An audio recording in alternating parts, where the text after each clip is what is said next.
Sample narrative essay. Learning something new can be a scary experience. One of the hardest things I've ever had to do was learn how to swim.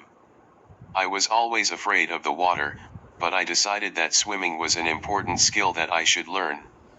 I also thought it would be good exercise and help me to become physically stronger. What I didn't realize was that learning to swim would also make me a more confident person. New situations always make me a bit nervous, and my first swimming lesson was no exception. After I changed into my bathing suit in the locker room, I stood timidly by the side of the pool waiting for the teacher and other students to show up. After a couple of minutes, the teacher came over. She smiled and introduced herself, and two more students joined us. Although they were both older than me, they didn't seem to be embarrassed about not knowing how to swim. I began to feel more at ease. We got into the pool, and the teacher had us put on brightly colored water wings to help us stay afloat. One of the other students, May, had already taken the beginning class once before, so she took a kickboard and went splashing off by herself. The other student, Jerry, and I were told to hold onto the side of the pool and shown how to kick for the breaststroke. One by one, the teacher had us hold onto a kickboard while she pulled it through the water and we kicked. Pretty soon Jerry was off doing this by himself, traveling at a fast clip across the short end of the pool. Things were not quite that easy for me, but the teacher was very patient. After a few more weeks, when I seemed to have caught on with my legs, she taught me the arm strokes. Now I had two things to concentrate on, my arms and my legs. I felt hopelessly uncoordinated. Sooner than I imagined, however, things began to feel right and I was able to swim. It was a wonderful free feeling, like flying, maybe, to be able to shoot across the water. Learning to swim was not easy for me, but in the end my persistence paid off. Not only did I learn how to swim and to conquer my fear of the water, but I also learned something about learning. Now when I am faced with a new situation I am not so nervous. I may feel uncomfortable to begin with, but I know that as I practice being in that situation and as my skills get better, I will feel more and more comfortable. It is a wonderful, free feeling when you achieve a goal you have set for yourself. Sample essay. Brown, achievement, martial arts competition. A faint twinge of excitement floated through my body that night. A hint of anticipation of the coming day could not be suppressed, yet to be overcome with anxiety would not do at all. I arduously forced those pernicious thoughts from seeping in and overcoming my body and mind. I still wonder that I slept at all that night. But I did. I slept soundly and comfortably as those nervous deliberations crept into my defenseless, unsuspecting mind, pilfering my calm composure. When I awoke refreshed, I found my mind swarming with jumbled exhilaration. The adrenaline was flowing already. After a quick breakfast, I pulled some of my gear together and headed out. The car ride of 2 hours seemed only a few moments as I struggled to reinstate order in my chaotic consciousness and focus my mind on the day before me. My thoughts drifted to the indistinct shadows of my memory. My opponent's name was John Doe. There were other competitors at the tournament, but they had never posed any threat to my title. For as long as I had competed in this tournament, I had easily taken the black belt championship in my division. John, however, was the most phenomenal martial artist I had ever had the honor of witnessing at my young age of 13. And he was in my division. Although he was the same rank, age, size, and weight as I, he surpassed me in almost every aspect of our training. His feet were lightning, and his hands were virtually invisible in their agile swiftness. He wielded the power of a bear while appearing no larger than I. His form and techniques were executed with near perfection. Although I had never defeated his flawlessness before, victory did not seem unattainable. For even though he was extraordinary, he was not much more talented than I. I am not saying that he was not skilled or even that he was not more skilled than I, for he most certainly was, but just not much more than. I still had one hope, however little, of vanquishing this incredible adversary, for John had one weakness: he was lazy. He didn't enjoy practicing long hours or working hard. He didn't have to. Nevertheless, I had found my passage to triumph. My mind raced even farther back to all my other failures. I must admit that my record was not very impressive. Never before had I completed anything. I played soccer. I quit. I was a Cub Scout. I quit. I played trumpet. I quit. Karate was all I had left. The championship meant so much because I had never persevered with anything else. In the last months, I had trained with unearthly stamina and determination. I had focused all my energies into practicing for this sole aspiration. Every day of the week I trained. Every evening, I could be found kicking, blocking, and punching at an imaginary opponent in my room. Hours of constant drilling had improved my techniques and speed. All my techniques were ingrained to the point where they were instinctive. Days and weeks passed too swiftly. I was abruptly jolted back into the present. The car was pulling into the parking lot. The tournament had too quickly arrived, and I still did not feel prepared for the trial which I was to confront. I stepped out of the car into the bright morning sun, and with my equipment bag in hand, walked into the towering building. The day was a blur. After warming up and stretching, I sat down on the cold wooden floor, closed my eyes, and focused. I cleared my mind of every thought, every worry, and every insecurity. When I opened my eyes, every sense and nerve had become sharp and attentive, every motion finely tuned and deliberate. The preliminary rounds were quiet and painless, and the championship fight was suddenly before me. I could see that John looked as calm and as confident as ever. Adrenaline raced through my body as I stepped into the ring. We bowed to each other and to the instructor, and the match began. I apologize, but I do not recall most of the fight. I do faintly remember that when time ran out the score was tied, and we were forced to go into sudden death. Whoever scored the next point would win. That, however, I do recall. I was tired. The grueling 2 points that I had won already had not been enough. I needed one more before I could taste triumph. I was determined to win, though I had little energy remaining. John appeared unfazed, but I couldn't allow him to discourage me. I focused my entire being, my entire consciousness, on overcoming this invincible nemesis. I charged. All my strenuous training, every molecule in my body, every last drop of desire was directed, concentrated on that single purpose as I exploded through his defenses and drove a solitary fist to its mark. I was not aware that I would never fight John again, but I would not have cared.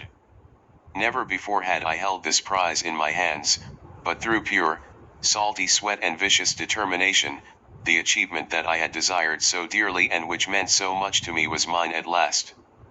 This was the first time that I had ever really made a notable accomplishment in anything. This one experience, this one instant, changed me forever. That day I found self-confidence and discovered that perseverance yields its own sweet fruit. That day a sense of invincibility permeated the air. Mountains were nothing.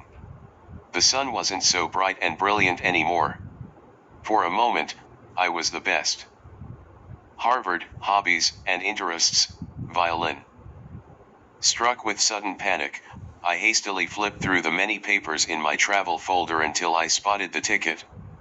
I nervously thrust it toward the beaming stewardess, but took the time to return her wide smile. Before stepping into the Caterpillar tunnel I looked back at my parents, seeking reassurance, but I sensed from their plastered-on grins and overly enthusiastic waves that they were more terrified than I. I gave them a departing wave, grabbed my violin case, and commenced my first solitary journey. Seated in the plane I began to study the pieces I would soon be performing, trying to dispel the flutterings in my stomach. I listened to some professional recordings on my Walkman, mimicking the fingerings with my left hand while watching the sheet music. "Where you goin'?" smiling businessman seatmate interrupted. To the National High School Orchestra, I answered politely, wanting to go back to the music. It's composed of students chosen from each state's all-state ensemble. After 3 days of rehearsal, the orchestra would be giving a concert at a convention center in Cincinnati. I focused back on the music, thinking only of the seating audition I would have to face in a few hours. When I arrived at the hotel in Cincinnati, instruments and suitcases cluttered every hallway, other kids milled around aimlessly, and the line to pick up room keys was infinitely long. In line I met my social security blanket, a friendly Japanese exchange student, name, who announced proudly and frequently, "Ifro takes AAS." Both glad to have met someone, we adopted each other as friends of circumstance, and touched on a few of the many differences between Japanese and American culture, including plumbing apparatuses. Soon all of the performers received an audition schedule, and we went rushing to our rooms to practice. I had an hour until my audition, and repeated the hardest passages ad nauseum. When my time finally came, I flew up to the 9th floor and into the dreaded audition room. 3 judges sat before a table. They chatted with me, futilely attempting to calm me. All too soon they resumed serious expressions, and told me which sections to perform. They were not the most difficult ones, but inevitably my hands shook and sweated and my mind wandered. I felt giddy leaving the audition room. The immense anxiety over the audition was relieved, yet the adrenaline still rushed through me. I wanted to yell and laugh and jump around and be completely silly, for my long-awaited evaluation was over. After dinner the seating list would be posted and I would know just where I fit in with the other musicians, all of whom intimidated me by their mere presence at the convention. Solitary, having been unable to find name or any of my 3 roommates, I entered the dining room. I glanced feverishly around the giant room which swarmed with strangers. I gathered up all of my courage and pride for the first time ever, and approached a group I had no preconceived notions about. I sat quietly at first, gathering as much information as I could about the new people.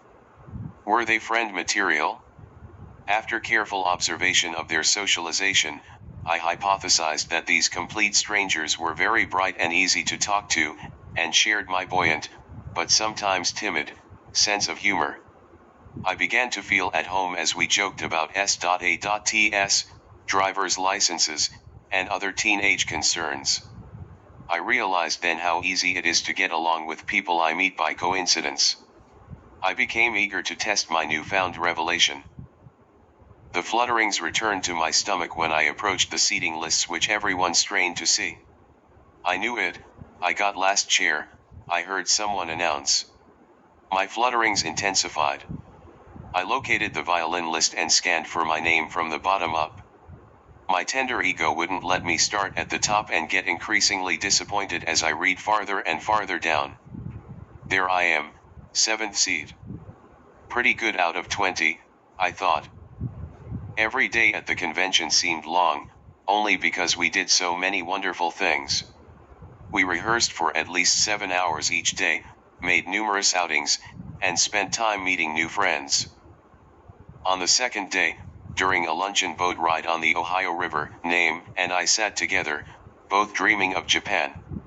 Looking over at her as we talked, I remembered that in 2 days I would be torn from the young, promising friendships I had been building. When some friends, including a few I had met at the dinner table on the first night, approached us, bearing a deck of cards, I became absorbed in a jovial game and quickly forgot my sorrow. Rehearsals were magical right from the start, because everyone rapidly grew accustomed to the strangely professional sound of the group and began to play without reserve, with full dynamics. I continually gazed, wide-eyed, around the large, bright room, watching others, admiring their skill. We were surrounded by pure talent, and the sky was our limit. We blossomed under the conductor's suggestions, using our pre-developed technique to its fullest. Each time the orchestra played, my emotion soared, wafted by the beauty and artfulness of the music, bringing goosebumps to my skin and a joyful feeling to my soul. I felt the power of the group, the talent and strength of each individual meld into a chorus of heavenly sound. I was just where I wanted to be. I had everything I'd ever need. I was no longer doubting myself among strangers, I was making music with friends.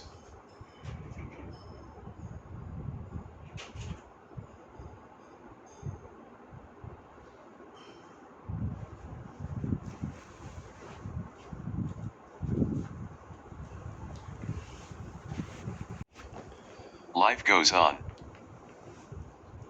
Beyoncé's track blasted through the radio, as Adeline pounced on the lush leather seat of their Volkswagen. "Mommy! Drive faster! Daddy is waiting for us," Adeline yelled and waved her hands maniacally. As the music grew louder, car gathered momentum and damp, woodsy wind rushed wildly into the car. Adeline's mom further stepped on the gas pedal furiously and dodged past trucks in a frenzy. It was too late to realize that the brakes had failed and the beauty on wheels bashed with camouflaged road divider. Time stopped. Adeline batted her eyes slightly to see her mother's lifeless body arced over the steering wheel. "Come here, lil' girl, everything is going to be fine," Aunt Simeone cooed gently into her ear. The next moment she was in on a stiff hospital bed. Adeline's dude lashes fluttered open, leaving behind her reminiscing stance. "Mom," reverberating, painful sobs silenced the hooting owl outside the mullionied window. Mark dashed into the squared, desolate room and hurriedly cradled her, trying to soothe her heavy breathing. 7 years, not a single night was peaceful, nightmares of the horrendous night would hurl Adeline from her sleep. Police investigated the crime scene that night to find a clearly cut off brake hose. But did that fact help? No. The case was buried deep under many other unsolved mysteries. It was not an accident, Dad.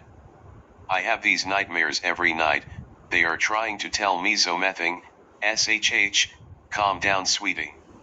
Distressingly, Mark cursed his life every day, wished he could crumble the agony and cast it to outer space. "We know the person who took me to the hospital after the accident. The person who left Mom toady on that dreadful night."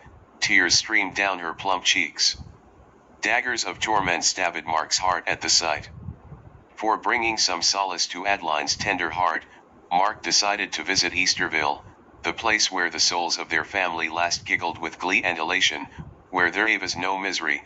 After an hour-long drive, their truck made a squeaking halt in front of what looked like their humble abode, except the gargantuan, gaudy hoarding that was bolted firmly over the porch, Nike's garage.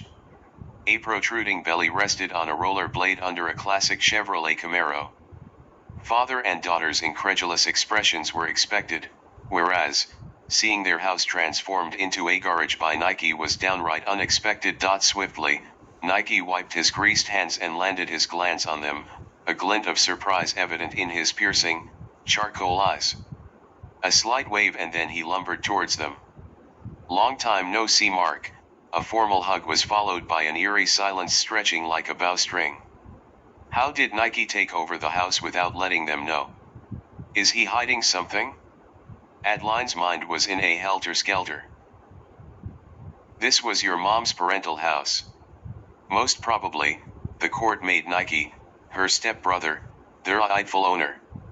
Mark answered Adeline's one of many untold questions. Nike was nowhere to be seen. Her fingers lingered over the bare walls, framed photographs of their family were gone. Everything else was the same except the old radio at the corner table where her mom once used Takrun while sewing. "Why don't you understand? I can't handle this situation on my own. I thought they would never come back. What about the questions? How should I answer them?" Adeline found Nike whisper shouting over the phone in the kitchen. Although it was wrong, she could not stop from eavesdropping on the heated conversation. Beep, beep, beep. Nike shot his head towards the wailing microwave and couldn't believe his eyes, a girl's reflection on the dimly lit glass. A gasp escaped his chapped lips as he turned around to find Adeline's horror-struck face. The wooden floor creaked as Nike fell on his knees and started bawling his lungs out. Then everything crashed upon her like a tsunami. Adeline was caught off guard by the sudden change in the atmosphere. "I did it. I cut the brake hose," I took you to the hospital and left your mother to die. I killed your mother. All I wanted was this property. I will never be able to forgive my soul. Adeline could not feel the ground beneath her numbed feet, her head spun like a top, not wanting to believe the information being processed. Mark caught her from falling and cradled her like a baby. Dialing for the police with his free hand, he directed a deadly glare towards Nike. Before long, the guilty was dragged to be put behind bars. While the criminal spent his life burdened with guilt, support was all Adeline and Mark could give to each other. As they say, life goes on.